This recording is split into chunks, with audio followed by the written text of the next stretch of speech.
We are here on another episode of Real Talk with Realtors about real things, real stuff, and whatever else we feel like talking about. And today... We're singers lately. Yeah, we are. I like it. I like it.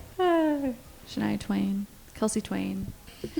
Today we are talking about millennial home buying trends, which I am a millennial. Are you a millennial? Yes, I am. Brandy's a millennial at heart. I don't know about that. So I can definitely resonate with a lot of these home buying trends that millennials are moving towards, except for this first one we're going to talk about. But if you're a millennial, here's a couple things that you might have in mind, and we're just going to kind of give our opinions, 2 cents on it. If you guys have any questions about any of these trends, let us know. I'd also be interested in hearing if you agree with this, if you have a different trend you're looking at, or if you're Gen Z, what is important to you when buying a home, I guess. Remind me what Gen Z is. Is that the generation under millennial? Okay. Mm-hmm. So number one is delayed home ownership, which is a bummer, but it's because of the economy. So a lot of millennials are buying later in life, like late 20s, early 30s, because of student debt, inflation. Obviously, things are just more expensive. Mortgages are more expensive, and the wages are not keeping up with inflation, maybe, things like that. But because I think the number one factor is student loan debt, and now it's also because we have higher interest rates and high prices as well. I'm just going to debate this a little bit. So I think age 28 to 32 is kind of when people have always bumps. Like, I didn't buy my first home until I was in my late 20s. I guess that was like me saying that. The research just says delayed home ownership. It doesn't say an age, but maybe I'm wrong. Maybe it's even later. Well, I mean, if you go off your own experience, your first-time home buyers are probably 28. Yeah, or 35. Yeah. Okay. Well, then 35 is probably getting into a little bit older if they're 35. But before, I think, like in my generation, that's about when we started buying homes. And the other thing is we also had student debt. So yeah, just not saying. As high. I mean, even between the time, this is a whole nother subject, but by the time my brother's 3 years older than me, his cost to go to Cal Poly Pomona was half the price that it cost me to go to Chico State. So it has jumped a lot in the last couple of years. I think it stayed kind of steady since I left college though, at Chico at least. But it's a lot more expensive to go to college today than it was. I guess it depends on where you went to college. Yes, true. Yeah. Not all of us went to USC. Yeah, I mean, it was expensive. True, yeah. I mean, I think it was 40 by the time I paid that off. So, yeah. But I didn't complain about it. I just did it. What you have to do. Sorry, getting a little sidetracked. I know. There. I knew you would have something to say. You know I always do. But no, I mean, it's just one of the trends per research is delayed home ownership in millennials. Okay. So they are buying later in life than previous generations. Well, and I mean, I'm also going to give my 2 cents where not everybody, and I am probably being stereotypical, and I probably don't have the data to say this, but I'll go ahead and say it. I think kids are living with their parents a lot longer. They are. Yes. I was actually going to bring that up. I forgot. I mean. Yeah, they are. What? They're moving back home after college, especially. I grew up in the Bay Area, and a lot of my friends have moved back home because it's so, rent in the Bay is crazy. There's just some areas where it's like, oh my gosh, it's just, you're spending $3,000 on. So you have rent. to move somewhere that's more affordable. Yes. And that's why I stayed in Chico. That's a big reason I stayed here is like, I'm not moving back with my parents. I wanted to be independent and I could afford to live in Chico. Right. On my own. So Bay Area Everyone makes kids, choices. you got to all move to Chico and call Kelsey and she'll sell you a house. Yes. Okay, end of the podcast. And guess what? Your mortgage is going to be the same price as your rent. There you go. And you're going to own and you're going to gain equity. So that leads into number 2 is affordability. So the affordability of homes right now, it's a lot. It's expensive. I keep thinking about how if I bought the same house I'm in today, I probably wouldn't have bought it because of the interest rate being higher than it was when I bought the home a year ago. It would have made it just over my budget, So I think affordability is a big issue right now. Like if you're a teacher in Chico, you're making $50,000 to $70,000 a year, and you can't have a $3,000 a month mortgage on that, income. Right, but you have usually a dual income. Yeah, typically. even 2 would be hard, but I don't know. So if you Well, make 150 combined income, can you afford a 500? It would be tight. It would be about 30%. Well, and it wouldn't be your first home, but your first home, you're probably looking at about 400,000. Yeah. And at 7% interest rate, you know, it's about $3,000 a month. Are we talking people out of buying? I know. I don't think so, but you do have to have a decent income to afford a home these days, where I think in 20 years ago, it was a little bit more realistic to buy a home at a younger age with a starter income. These are the challenges that millennials are facing and are having to work around. Affordability is a concern, basically, for the first-time home buyer. And I agree with that. I do think everything is more expensive. Just going to the gas station just now, it was $100. It just like capped out at 100. It wouldn't even. And I mean that. Yeah, okay. Everything is more expensive, but I also think that social media and just in general, everybody wants to keep up with the Joneses. Mm-hmm. Everybody wants the Louis Vuitton. Yeah. Everybody wants the eyelashes. Everybody wants the $6 coffee. Everybody wants the Mac. Everybody. Yeah. I mean, it's just, and I couldn't afford the way I live. I'm 53 years old. There's no way I could afford this at 30, but I think people are like doing those. It's like, yes, I want all these things. Therefore I have to live at home with my parents in order to have them. And then they buy the $5,000 a month, car lease. Right. That's what I'm seeing is like, and that's a big Gary Vee thing where he's like, don't buy a luxury vehicle when you're 25 years old. No. Like, stop trying to impress people you don't even care about. It's so true. That's so ridiculous. I mean, it's ridiculous for everybody actually, but it's just, I don't know. The reason why I like my car is because of the comfort and the amenities that it has. Right, but you're also not 30 years old trying to buy your first home. Like, it's just different time of your life. Right. My suggestion to anybody that wants to get into the real estate market that is younger should do exactly what you did, and that is buy the duplex. Mm-hmm. And we've talked about that before, but the house hack. It's buy the duplex, rent out the other side, gain the equity. You ended up keeping yours and buying another home, but you could have sold that, got the equity from that, put it down. Now your payment would be lower, right? Because you would have had more money down. Mm-hmm. But then you wouldn't have the benefit of that duplex being worth, $600,000, $700,000, $800,000 in 10 years. Yeah. So, or trading up for a fourplex. Yep. Anyways, I think, and you also didn't get bougie with your car. No. You just I bought something I could afford cash. I never want a car payment. And I love my Mazda. I know. Actually, you're the reason why and Natalie, why I put more money down on my car and bought it versus leased it. Because I have leased all the time. Yeah. Lease. Most realtors because they usually just want to get something fresh and newer anyways. And then there's other tax benefits to that. But this time I bought and I put money down and I was like, I don't owe as much as I thought I did. And I have like a 2% interest rate on it. So it's great. Amazing. Perfect. Best of both worlds. Advice from a millennial to what am I? I'm not a boomer, you guys. No, don't you're not even call me a boomer. Okay, boomer. I think I'm Gen X. Yeah. I'm like the 80s. I was born in the 70s, but I'm like 80s. Okay, yeah. So cool. So cool. Yeah. And we never forget. I love all those TikToks about growing up as a Gen Xer, how the differences between what your parents did and how they had to have that commercial at night that said, it's 10 o'clock. Do you know where your children are? She's like, they had to remind their parents to wonder where their kids were. Anyway, getting sidetracked there. All right. Okay, millennial trend number 3, location preferences.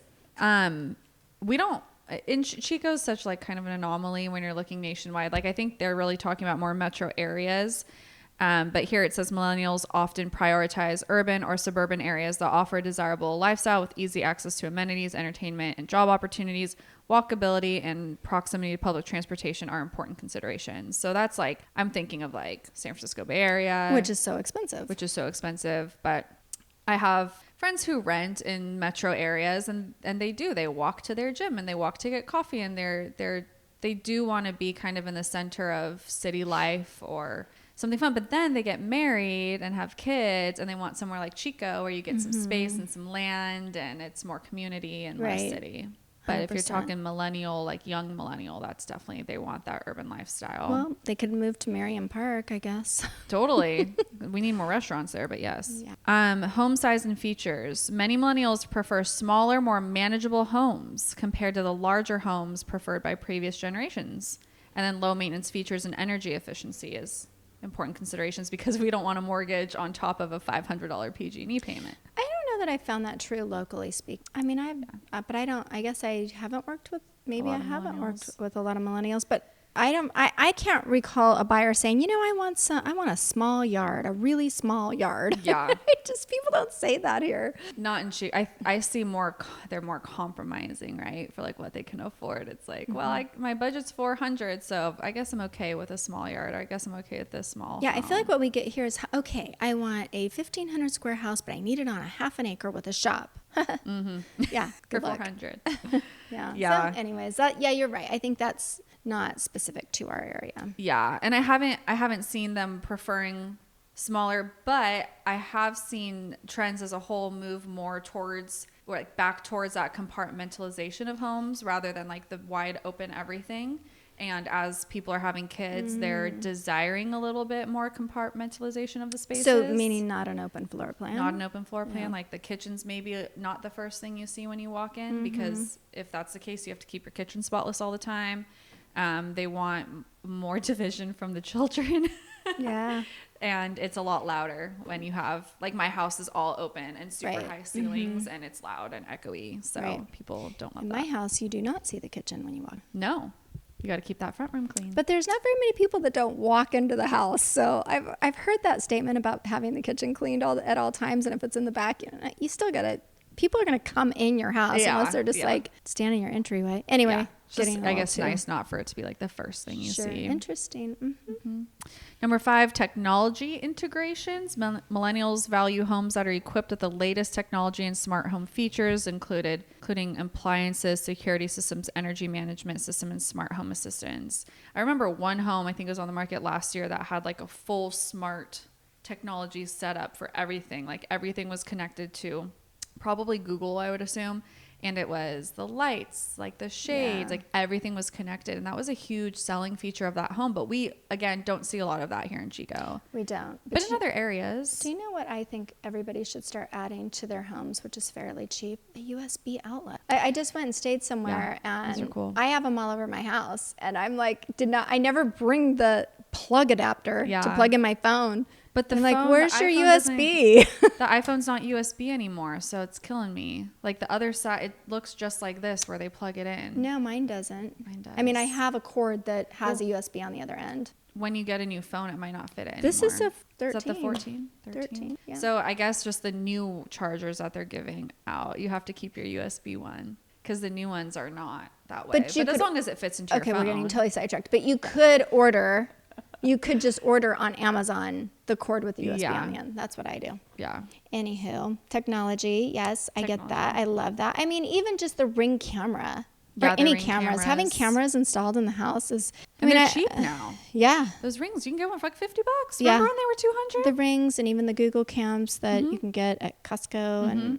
And I have a Simply Safe alarm, which is super easy. Every time I've had it in 3 different houses, and they just stick on the windows with like a command strip, and I just move them with me wherever I go, and it's like a $15 or $17 a month fee. Like the setup is a little bit pricier. I think it was $200 at the time or $250 for everything, but it's great, and there's no contract or anything, so something like that. Oh, yeah, I mean, I would take cool. it with me, but just maybe I should get something like you know what, I have like the old school security system, whatever, like no, or Coco. And Ginger. Like you hear the one thing. I mean, a bird lands on the fence in the middle of the night, and those two will tell you there's somebody out there. Dog sign, and you're good to go. Right? Seriously. That is old school. I know I've been home alone this week, and so we do set our alarm, but not always, because I'm usually not that worried about with Dylan there, and with Dylan not there, I'm like setting the alarm. I know, you suddenly check all the doors and windows. All the doors, everything. Yep. Make sure it's... Okay, next would be sustainability. You know, I think that, again, in Chico, we might not see this as much, but I know it is a thing. I have a friend that works in sustainability. Like, there are segments of the millennials who... it's huge for them. Environmental consciousness. Yeah, I mean, it's like, just get the damn house. Worry about that stuff later. Solar panels. is Solar part of panels. that, which is a big selling point. I think it is now. I think even lease solar's been now accepted. Since because PG&E is so high, it Yeah. is cheaper to lease. It is. I Yeah. mean, I think that people didn't like the leasing because they don't know, they have to take on a contract that could be 20 years. And who knows what the technology is going to be. Like the technology could be like the size of our phone and you just stick it on your roof and that's it. And now you're stuck with this old school one. Yeah. But now I think people are like, nope, that's fine. Yeah. We'll just take the lease. But Yeah. before we would have a lot of problems Yep. with lease solar. Now, not so much. But the leases are like under $200 a month Exactly. usually, and PG&E in the summer in like an 1,800 square foot house. It's crazy. Huge.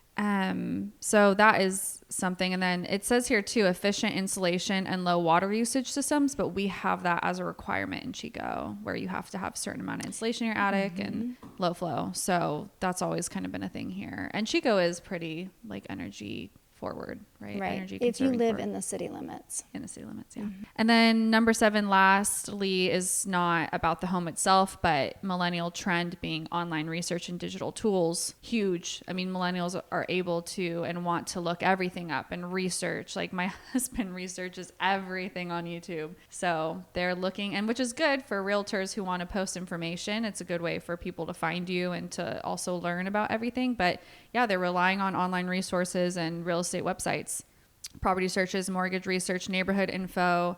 They also seek peer recommendations and use social media platforms for information gathering. So Yeah, very different than like my generation will do that, but maybe older generations like the boomers, yeah, not as much. I mean, that is one, the boomers are going to go with who they have already worked with now. But Yeah. back then when they were younger, they probably went with their parents' realtor. yep, You and know? a recommendation rather than like going on social media to see Right. who's around. Which and you should do both, I think, Yeah. or at least look at reviews. because there are realtors out there that can have a really high view. What do I want to call it? Lots of followers and lots of views and never sold a damn thing. I won't say anymore. But it's like, now listen, I mean, like for example, you're very successful on social media and you sell a lot of real estate. I mean, I just, that's a pet peeve of mine. People that are really popular on social media and actually don't even sell real estate. Yeah, and it happens all over the country. Yeah. All over. So definitely do your research there. And I did do a poll on Instagram and got like a decent amount of people gave me feedback. And I asked you, would you go to social media to find a realtor? Would you look at, I think I said Zillow reviews, or would you go with a recommendation from a friend? And almost everybody said they would go to, they would get a referral from a friend. Okay. Well, that's like good. 90% of them. Yeah. And there was like hundreds of people. Well, because they said have that. firsthand knowledge. I think, though, that if you are a realtor, you still have to have a social media presence because if someone's at a cocktail party or a picnic and they're like, yeah, I use Kelsey Wakefield, and you go Google Kelsey Wakefield and you cannot find one thing about her, that's going to be a problem. Yeah. They want to research you a little bit more than what their Yes. friend has said. Yeah, So- like if it's just like the Remax website and your photo and your number, it's, Yeah, they need to have no. something to go off They of. want to know your personality. Yeah. They want to feel like they know So if you you. have a good social media, then that's going to be it's just going to solidify that a little bit more. Totally. So yeah, those are the millennial homebuyer trends. Thanks for joining in, and see you on the next one. That was fun. Bye. Bye.